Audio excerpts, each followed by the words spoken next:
आप हैं आचार्य अयोध्या पाठक जी।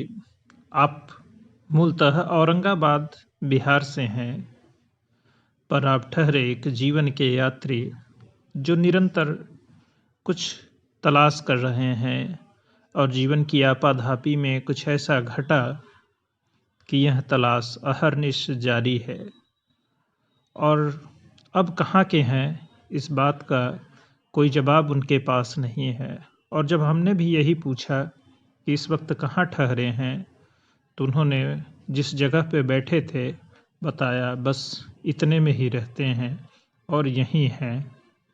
मतलब कोई ठिकाना ठौर नहीं है। और ऐसे ही मन और बुद्धि पर एक चर्चा शुरू हो गई। तस्य न चायुक्तस्य भावना न चाभावयतः शांतिर अशांतस्य कुतो सुखम। अशांत व्यक्ति को सुख नहीं मिलता। और संसार में संसार की जो चीजें हैं पैसे से मिल जाती हैं, लेकिन सुख नाम की चीज जो है, सुख जो है केवल बुद्धि के द्वारा और शांति के द्वारा ही प्राप्त होता है। शांति प्राप्त, तो शांति कहाँ से प्राप्त करें? तो शांति के लिए भगवान श्री कृष्ण ने गीता जी के 5वें अध्याय में बताया कि भोक्तारम जग तपसाम सर्वलोक महेश्वरम सुहृदम सर्वभूतानाम ज्ञात्वा माम शांति मृक्षति।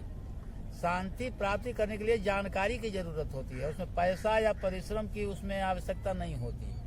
परिश्रम से अन्य चीजें मिलती हैं। तो जानकारी क्या है? तो जानकारी किसी भी चीज में शांति आपको चाहिए। कोई भी कार्य गड़बड़ हुआ है, सही जानकारी आपको हो जाती है कि ये कार्य ऐसे हुआ है, इन्होंने ऐसा कहा है या इन्होंने ऐसा नहीं कहा है, शांति मिल जाती है। और मालूम होता है कि इन्होंने हमारी निंदा की है, हमारे प्रति कुछ उल्टी सीधी बोली है, क्रोध की उत्पत्ति होती है, अशांति की प्राप्ति हो जाती है। लेकिन जैसे पूर्ण विश्वस्त हम हो जाते हैं कि ऐसा शब्द इन्होंने नहीं कहा है, शांति की प्राप्ति हो जाती है। तो एक क्षणिक शांति हुई। और मूल शांति प्राप्त करना है तो भगवान श्री कृष्ण के चरण में शांति जो निकलती है, भगवान श्री कृष्ण के चरणों से निकलती है। जैसे गंगा जी का उद्गम, गंगा जी जो प्राप्त हुई हिमालय से आई, जमुना जी जमुना हिमालय से आई, उसी तरह से शांति की प्राप्ति भगवान श्री कृष्ण से होती है। अब भगवान श्री कृष्ण के जितने भी रूप हैं, किसी भी रूप में आप जुड़ जाते हैं तो शांति की प्राप्ति आपको हो जाती है, हो जाएगी। ये शांति के लिए हुआ।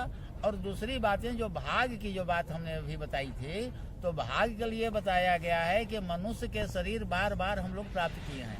और मनुष्य शरीर में जो निवास कर रहा है वो है भूत उसी का नाम है, जो कि इस शरीर में रहता है। मनुष्य आप हैं नहीं, हम मनुष्य नहीं हैं।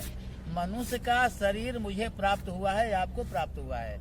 उसे पक्षी का स्वरूप प्राप्त हुआ है, कुत्ते को कुत्ते का शरीर प्राप्त हुआ है। और जिसके सहारे ये कुत्ता चल रहा है, जिसके सहारे ये शरीर चल रहा है, उसका नाम है भूत, जो कि शरीर के न रहने के बाद भी रहेगा। अनेक नामों से इसको जानते हैं। और उस भूत के अंतरात्मा में ईश्वर का निवास है। और वही ईश्वर जो है आपका लेखा जोखा भाग का हिसाब रखता है। और आपको कहाँ किससे सुख मिलना है, कहाँ किससे आपको दुख मिलना है, तो उसी के अनुसार आपको सुख और दुख ये देता रहता है। और प्रकृति कहते हैं, तो प्रकृति के विषय में भगवान श्री कृष्ण गीता जी में कहते हैं कि प्रकृति जो है, भूमि रापो नलो वायु खम मनो बुद्धि रेवच अहंकारम इतीयम में भिन्ना प्रकृति रष्टधा। 8 प्रकार की हमारी प्रकृति है, जो कि हमारी ताकत है। तो कोई भी कार्य करता है तो अपनी ताकत से कार्य करता है, अपनी बुद्धि से कार्य करता है। और 8 जो है भगवान की शक्ति है। तो इसे 8 में पुनः एक बार ध्यान देंगे कि भूमि तो ये पृथ्वी हो गई, आप ये जल हो गया, अनल अग्नि हो गई, वायु देव हवा देख ही रहे हैं, खम आकाश हो गया, शरीर में रहने वाला मन और बुद्धि, ये हर जीव में है। ध्यान दीजिएगा, हमारे में भी है, आप में भी है, इन पक्षियों में भी मन के अनुसार चलते हैं, बुद्धि के अनुसार इनका संचालन हो रहा है। तो मन और बुद्धि ये सब जो है प्रकृति के अंतर्गत आते हैं। और आपके कर्म यदि गलत हुए तो यही मन और बुद्धि आपके पत्नी में, आपके पुत्र में, आपके नौकर में, आपके इर्द गिर्द घूमने वालों में मन गड़बड़ हो गया, बुद्धि गड़बड़ का कार्य करने लगी, आपका पतन हो जाता है। आपका विकास होना है तो आपके नौकर की बुद्धि व्यवस्थित रहेगी, आपके नौकर का मन सही रहेगा, या आपकी पत्नी की, या आपके बच्चे की, तो आपका विकास हो जाता है। तो आपके विकास के लिए, हमारे विकास के लिए, हमारे इर्द गिर्द के लोगों का भी मन और बुद्धि सुव्यवस्थित होना चाहिए। और यही मन और बुद्धि जो है व्यक्ति के विकास और विनाश दोनों कराता है। एक छोटा सा उदाहरण ले लीजिए। विचार में आ गया कि ऐसा जूता हमको पहनना है, यही जूता चाहिए, तो बुद्धि अब काम करना शुरू करेगी। तो बुद्धि व्यवस्थित है तब तो भैया कैसे, कहाँ से कमाई करें कि इसी जूता पहने, और नहीं तो कहाँ ये जाते हैं मंदिर में जाए तो इनसे पहले माला लेकर के जाएं, इनसे पहले वहां से निकल जाए, जूता पहन के निकल जाएं। बुद्धि गड़बड़ हुई। तो बुद्धि और मन, इन दोनों का संयोग हो, मन आगे होगा तो बुद्धि पीछे होगी, और बुद्धि आगे है तो मन पीछे होगा। मन आगे होगा तो निश्चित विनाश कराएगा, बुद्धि आगे है तो निश्चित रूप से आपका विकास होगा, या किसी का भी विकास होता है, विकास होगा।